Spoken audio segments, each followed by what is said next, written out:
Hey everyone, just a quick video for those of you who make paper jewelry and paper beads like I do and are always looking for the next best thing as far as finishing them off goes.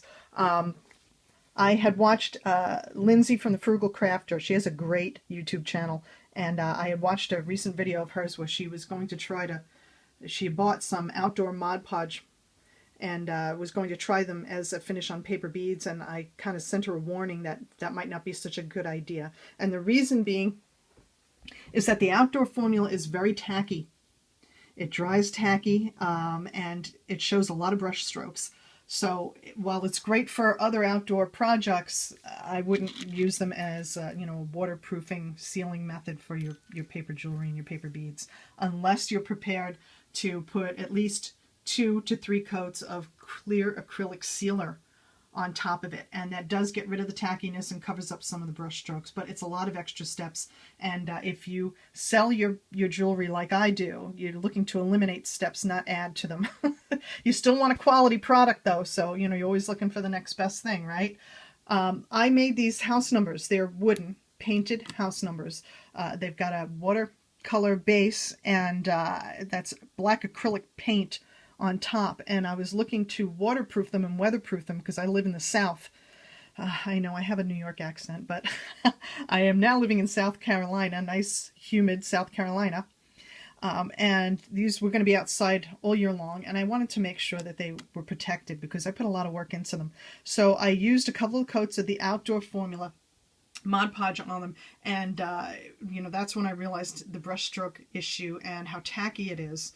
I felt they were well protected, so what I did was I Google searched and found other crafters were getting rid of the tackiness by putting the spray acrylic sealer on it. And so I put 3 coats of the glossy on here. And while it did eliminate a lot of the brush strokes, you can still see some of them, but it's not such a big deal. And it did come out very glossy and shiny, and I do love the way they came out, and it's not tacky at all. It's smooth and hard to the touch now. So it's great. The outdoor formula is great for this, but I wouldn't use it on paper beads or paper jewelry unless you're prepared to put something else on top of it. What I did discover last week, and this is probably not news to a lot of you, but it is to me, I didn't even know this existed, was the dishwasher safe formula of Mod Podge. Now, if it's dishwasher safe, that means it's somewhat water resistant and can stand up to a little bit of heat, the water, humidity, and detergent. So if it's good enough for that, then it's good enough for paper beads. All you need is these to withstand perspiration, not crush in on you, and maybe the occasional getting a little bit wet from rain, or if you're like me, I forget to take my jewelry off when I do my dishes, and sometimes the bracelet gets a little wet on my wrist, and so I take it right off and put it on a dish towel and hope for the best. So, but I think this will eliminate some of that concern. So I've been using it on my paper beads. While it's not as glossy, and this is the gloss formula, while it's not as glossy as, say, Diamond Glaze or Minwax water-based polyacrylic, it's glossy enough for my purposes. And I suppose if I wanted to, I could probably put another coat of Diamond Glaze or the polyacrylic on top of it. I don't think it would make a difference or have any kind of weird reaction. But they're fine for what I'm doing with them. And, these were made with Diamond Glaze. So you can see the difference a little bit, not so much those, but with the shininess. You see they're kind of a dull shine, almost like a satiny, glossy kind of finish, but, fine for what I'm using them for. So anyway, as you can see, I'm a big fan of Mod Podge. So I've tried just about every formula on different things.